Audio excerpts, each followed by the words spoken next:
¿qué dijiste en el Senado, Manuel Espino?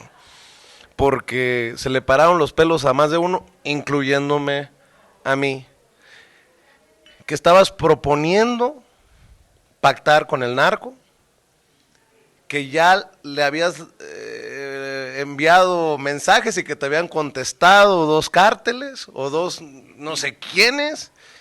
No, casi. Manuel Espino es el enviado del gobierno para pactar con el crimen organizado. ¿Qué exactamente pasó? ¿Qué exactamente se dijo? Porque hasta el presidente tuvo que decir, a mí no me han presentado nada de esto. Sí sé que Adán Augusto López Hernández, el secretario de Gobernación, mencionó que se le había presentado un documento, pero porque soy muy mal pensado. Me imagino que no todo lo que salió del Senado para la prensa fue realmente lo que ocurrió. Mira, se estuvo muy divertido, por decirlo menos, porque yo fui invitado a exponer un tema en un foro sobre seguridad y justicia ante expertos de esos temas y ante estudiantes universitarios. Y fue en el Senado, en el pleno del Senado, ahí se desarrolló el evento.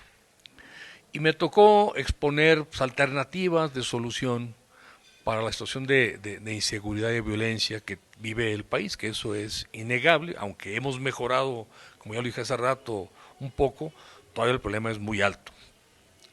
Y yo diserté en el tema, pero también dije en algún momento dado que yo todavía hace un año intenté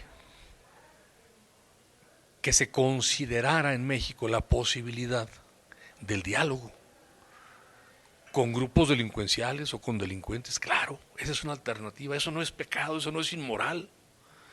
Después de la Segunda Guerra Mundial, en el tiempo de la Guerra Fría, más de 50 países lograron la paz mediante el diálogo.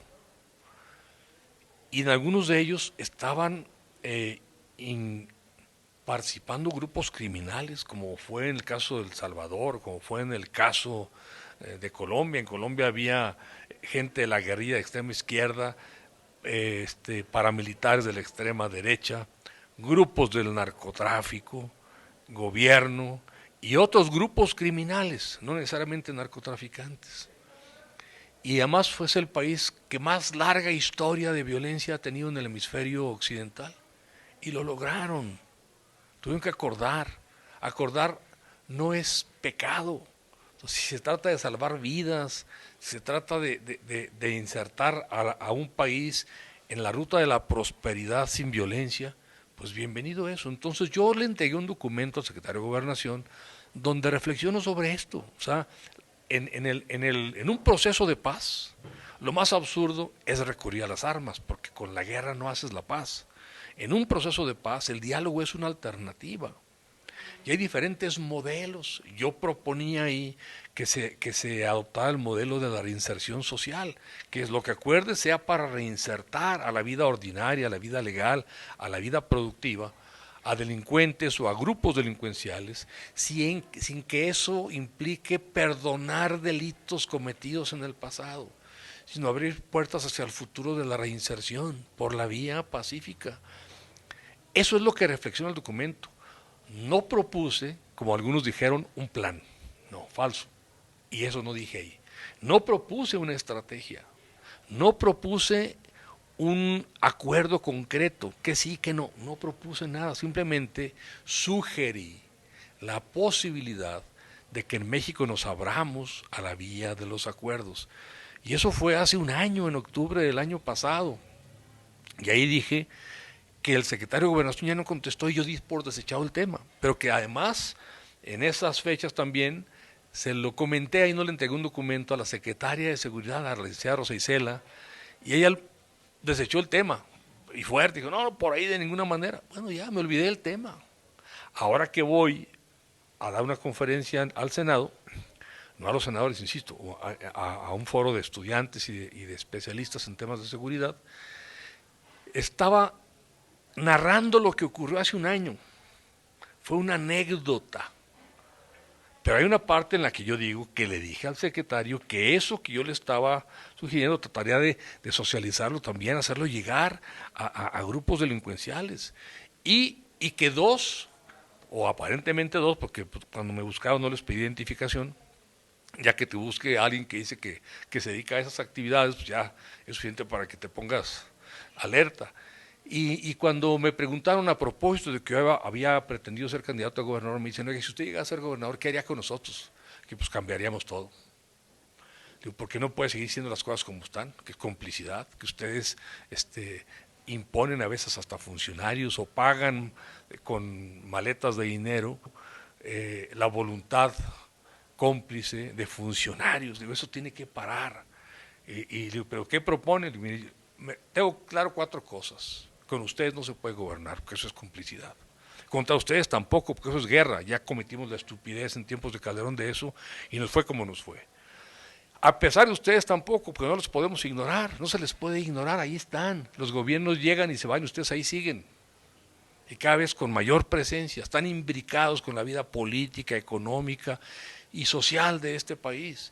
Entonces un gobierno no puede hacer como que no están, ignorarlos, actuar a pesar de ustedes, porque un día se va a hacer algo desde el gobierno que los afecte y van a reaccionar mal. Entonces, a pesar de ustedes no, y tampoco sin ustedes, porque ustedes ya controlan comunidades enteras, controlan gran parte de la actividad económica en muchos lugares del país. Y entonces tiene que haber un entendimiento, o sea, cómo si logramos transitar. Yo le decía, yo prefiero que su dinero, en lugar de dárselo a funcionarios públicos, en lugar de pagar sicarios, de comprar armas, de mandar matar gente, de abrir laboratorios para producir droga sintética, que ese dinero lo puedan usar en el resarcimiento de daños que han causado. En lugar de estar persiguiendo su dinero, se puede llegar a un buen acuerdo para que ese dinero pues lo usen en equipar hospitales, escuelas, abrir caminos, electrificar colonias, a patrocinar instituciones de readaptación de jóvenes drogadictos, pero también de abrir empresas legales. Durante un tiempo perentorio podemos hacer eso. Eso es lo que yo les llegué a platicar a ellos. Y me dijeron, uno de ellos me dijo, oiga, esto pues yo no le puedo decir nada, porque yo nada más vengo, me mandaron a preguntarle esto, pero lo voy a subir y déjeme lo busco después para ver qué respuesta me dan. Y cuando regresó un día me dijo, ¿les gustó? Y él me dijo, es que nunca nos han hecho un planteamiento de estos. Siempre pues nos arreglamos, ¿de cómo nos va a tocar? No, dice, pues pareció interesante y si eso fuera lo que ocurre en el país, le entramos. Entonces, ¿dónde está? Yo no los busqué, no sé dónde están, no hablé con líderes de cárteles, ni siquiera sé si los que fueron ahí realmente representan a un grupo delictivo, pues ni modo decir, ¿y de cuál vienes? ¿No? Y a ver, traes carta a un oficio donde te dicen que vengas conmigo, pues a ver, por el amor de Dios, seamos serios. Entonces, ahí lo importante para mí en ese foro que fue en la sede del Senado era compartir la idea de que a partir de mi formación profesional, yo tengo 40 años trabajando en temas de seguridad y he contribuido a que se resuelvan problemas en varios lugares en América Latina y he ayudado en México. Y además esa es mi formación académica, tengo una maestría en seguridad e inteligencia estratégica. Entre lo académico y lo práctico me especialicé en terrorismo. ¿Y sabes por qué me especialicé en terrorismo?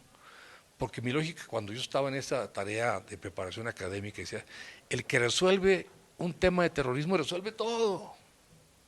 Entonces, no estoy hablando como Lili Telles, como Marco Cortés, como Germán Martínez, como Ricardo Anaya, como tantos hombres a lo sin fundamento, pues, sin fundamento. Sé de lo que estoy hablando y lo sostengo. Pero, ¿lo sostendrías al presidente? sí, por supuesto, o sea, no le estoy proponiendo algo. ¿Qué le sostendría al presidente?